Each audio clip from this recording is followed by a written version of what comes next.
Hello everyone, I am Amit Mishra.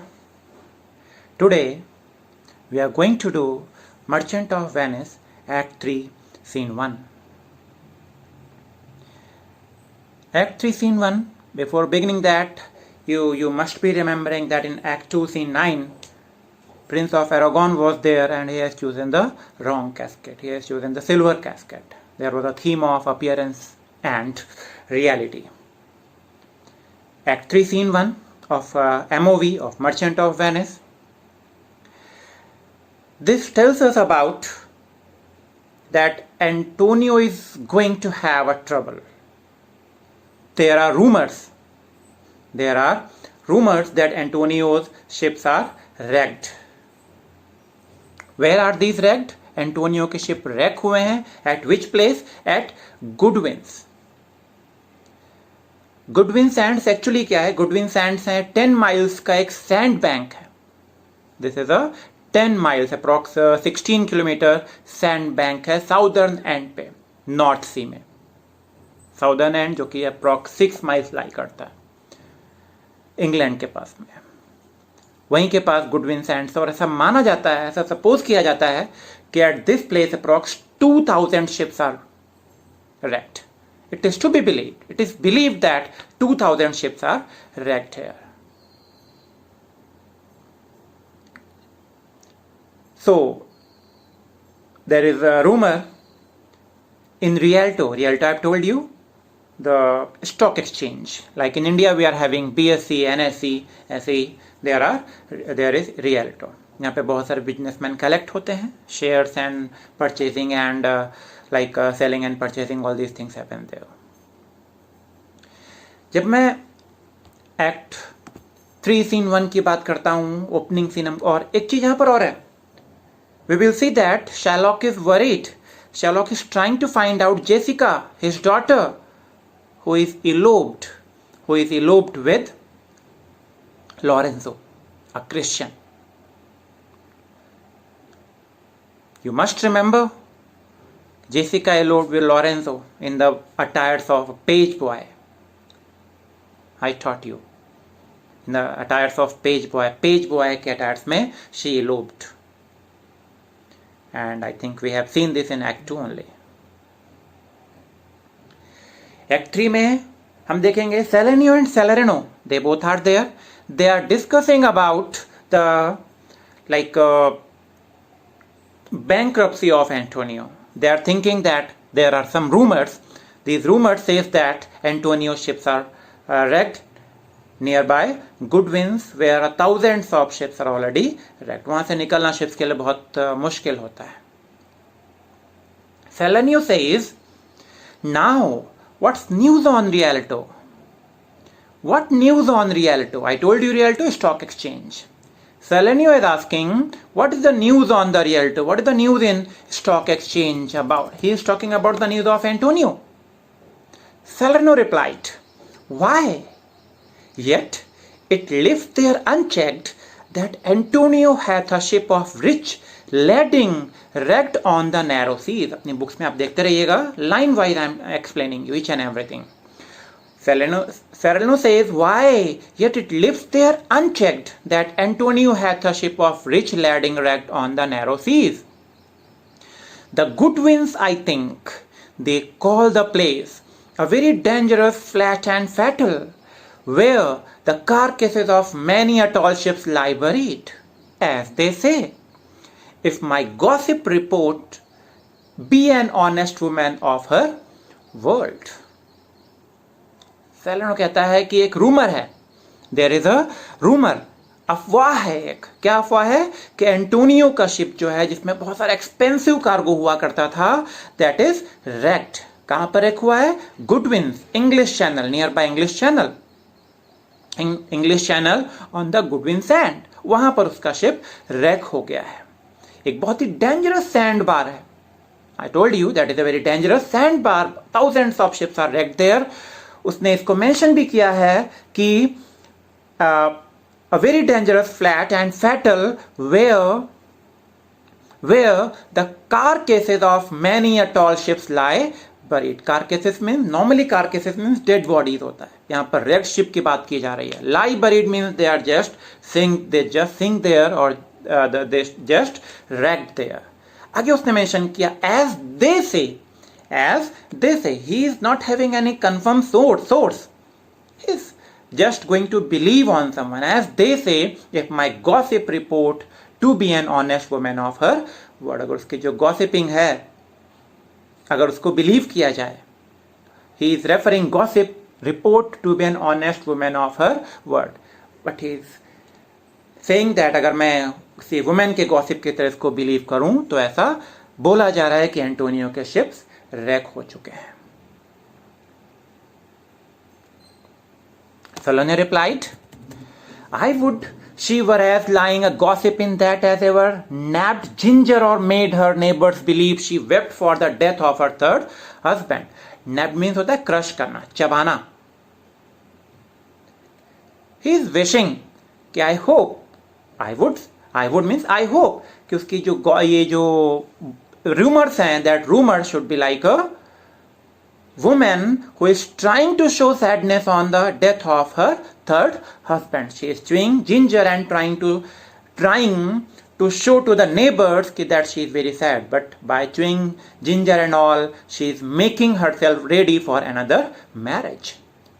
कहता है कि उसकी जो गॉसिपिंग है, ये जो रूमर्स फैले हैं, ठीक वैसे ही फॉल्स हों जैसे कि एक जिंजर च्यू करती हुई लेडी अपने थर्ड हस्बैंड के डेथ पे आती है और बहुत रोती है, बहुत वीप करती है, शो करती है नेबर्स के सामने कि हाँ I am very sad because of death of my third husband, but actually she is getting ready for her next marriage. कुछ ऐसा ही रूमर हो, बट इट इज ट्रू. सेलेनो इस चीज को कंफर्म कर रहा है कि बट इट इज ट्रू, ये सही है, without any slips of prolixity or crossing the plain highway of talks.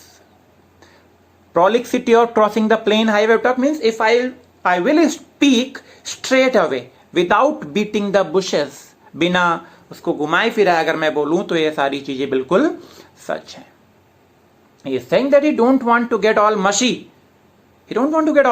बस वो कह रहा है कि बस अगर मैं स्ट्रेट फॉरवर्ड बोल दूं विदाउट बीटिंग द बुशेस, इधर उधर की बातें किए बिना मैं बोल दूं कि इसकी बातें सच हैं. Highway of talk.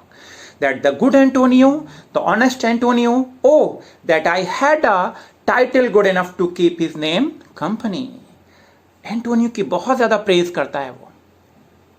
पहले तो उसने बोले all these things are true, लेकिन कह रहा है कि ये जो गुड एंटोनियो है, जो ऑनेस्ट एंटोनियो है, या फिर अगर मेरे पास उसके लिए कोई और वर्ड होते अगर मैं उसको बता सकता तो उस एंटोनियो की अगर मैं बात करूं तो उसके लिए बहुत बुरी न्यूज़ होने वाली है. यकीन उसके एंटोनियो की क्या रिस्पेक्ट है, एंटोनियो की क्या वैल्यू है वहां पर, उसको शो करता है. Antonio is having a lot of value, Antonio is having a lot of respect there. Salerno says, come the full stop, come on, get to the point. Full stop दो तरह से उसने बोला, come on get to the point. चलो हम लोग मतलब की बात करते हैं. फुल स्टॉप उसको सोलेनियो कैसे बोलता है कि फुल स्टॉप उसको लगता है कि एंड, कह रहा है कि no, ha. Solanio says ha, what says तो, what, why the end is he hath lost a ship. Solanio says what are you saying, what are you saying.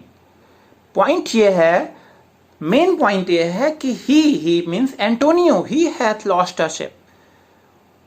He hath lost a ship. उसका ship खोया है, उसका ship wreck हुआ है. He is going to have a lot of trouble because of that. उसकी वजह से बहुत से ट्रबल्स आने वाली है एंटोनियो के पास में. Solanio replied, I would it might prove the end of his losses. Wish करता है वो कि काश ये उसके लॉसेस का एंड हो. इस स्पीच के पीछे भी एक रीजन है, बिकॉज सेलेनो को पता है या सोलेनियो को पता है कि Antonio has taken loan of 3000 ducats from Shylock. जो जीव है शैलॉक, उससे 3000 डकेट्स का लोन ले रखा है उसने. अगर उसका शिप रेक हुआ then he will not be able to pay that amount. अगर वो अमाउंट पे नहीं कर पाया तो जो बॉन्ड की जो कंडीशंस हैं, बॉन्ड की कंडीशंस वो हैं कि जिसमें उसको अगर वो अमाउंट टाइम पे नहीं पे कर सकता है, then he will have to give 1 pound of fish flesh from where Shylock want. ये जो कंडीशन है मीन्स अगर वो अमाउंट पे नहीं कर पाया, then that death of Antonio is confirmed. That's why he used this word I would, it might prove the end of his losses। ये कीवर्ड भी आप उसको मेंशन कर सकते हैं अपने आंसर्स में, end of his losses, ये उसके लॉसेस का एंड हो। Solenio says, let me say amen। amen, amen is a word। जब एक प्रेयर कंप्लीट होती है उसके लास्ट में amen बोला जाता है क्रिश्चियंस में। let me say amen betime lest the devil cross my prayer। lest is should not, before कह रहा है कि I should say amen, I should say amen before the devil cross my prayer. इसके पहले कि devil मेरी prayer को cross कर, ऐसा सपोज किया जाता है कि जैसे ही प्रेयर फिनिश हो तुरंत उसके बाद हमको एमेन बोलना चाहिए। उसने भी वही किया, lest the devil cross my prayer for here he comes in the likeness of a Jew. Look, आप देखोगे Shylock is entering there. Shylock को उसने किससे कंपेयर किया? एक डेविल से कंपेयर किया है। For him Sherlock is a devil. क्या कहता है? Let the devil cross my prayer. इसके पहले कि मेरे प्रेयर और एमेन के बीच में डेविल आ जाए, I should say amen, I should say amen, मेरी प्रेयर कंप्लीट हो जाए, ठीक है, इसके लिए मैं एमेन पहले बोल देता हूं। So that there should not, मतलब जो उसकी प्रेयर का जो रिजल्ट है, that should not be taken by a devil. Devil यहां पर किसको रेफर किया जा रहा है? शैलॉक को डेविल रेफर किया जा रहा है। उसने मेंशन भी किया, आगे भी जो lines I will tell you उसमें बोलूंगा, उसमें आप देखोगे कि he will say that devil is here in the disguised form of Shylock. How now Shylock से तुरंत पूछा, how now Shylock? He is just asking the like well-being of Shylock. How now, Shylock? What news among the merchants? He is asking, how is it going, Shylock? Shylock, सारी चीजें कैसे हो रही हैं Shylock? What news among the merchant? Merchants के बीच में क्या news है? What the things are going to be discussed? What are the things which merchants are discussing? Shylock, the Jew, and for Christians like a devil, he replied, you knew none so well as you of my daughter's flight। आप सबको पता था, तुम्हें पता था, you knew, आपको पता था किसके बारे में? of my daughter's flight, मेरी डॉटर की फ्लाइट के बारे में। Flight means run away. you are knowing the plans about my daughter's elopement, मेरे डॉटर के elopement के बारे में तुम्हें पता था। उसने बोला ना, none so well as you, no one knew as well as you did, मतलब तुमसे बेटर तो किसी और को पता ही नहीं था मेरी डॉटर के इलोपमेंट के बारे में। Nobody knows about the elopement of my daughter better than you, means उसने डायरेक्टली यही बोल दिया कि you people were conspirator, you people played the role, you people plan in the elopement of my daughter। Salerno replied, that's certain। I, for my part, knew the tailor that made the wings she flew withal। Wings she flew, wings is referring to the cloths, metaphor use किया गया यहाँ पर। Salerno कहता है कि true है, he accept that he knew that about the elopement of Jessica। For my part, knew the tailor that made the wings she flew withal। मुझे पता है, इवन मुझे तो ये भी पता है, who, जिसने उसके लिए डिस्गाइज्ड फॉर्म वाले जो क्लॉथ्स जो स्टिच अप किए थे, यहाँ पे क्लॉथ्स को ही उसके विंग्स बोला जा रहा है। कह रहा है कि I know the person who made the disguise she वोर व्हेन शी रैन ऑफ। जो डिस्गाइज्ड क्लॉथ उसने पहने थे, जो एक पेज बॉय के उसने अटायर्स पहने थे, पेज बॉय की जो ड्रेस पहनी थी, वो किसने बनाई है? कह रहा है वो तो मुझको तो ये भी पता है कि उसने किसने उसके क्लॉथ वगैरह स्टिच किया। Salerno also replied, he says, and Shylock for his own part knew the bird was fledged, and then it is the complexion of them all to leave the dam। उसने एक fact बताया, dam means parents, mostly mother के लिए use किया जाता है dam. Sherlock, for his own part, knew the bird was, and Sherlock knew his daughter was ready to run away. Sherlock को खुद पता था. Sherlock was himself aware because now she was young. Now she was mature enough to be flew, to be elope, to do her work according to her own will.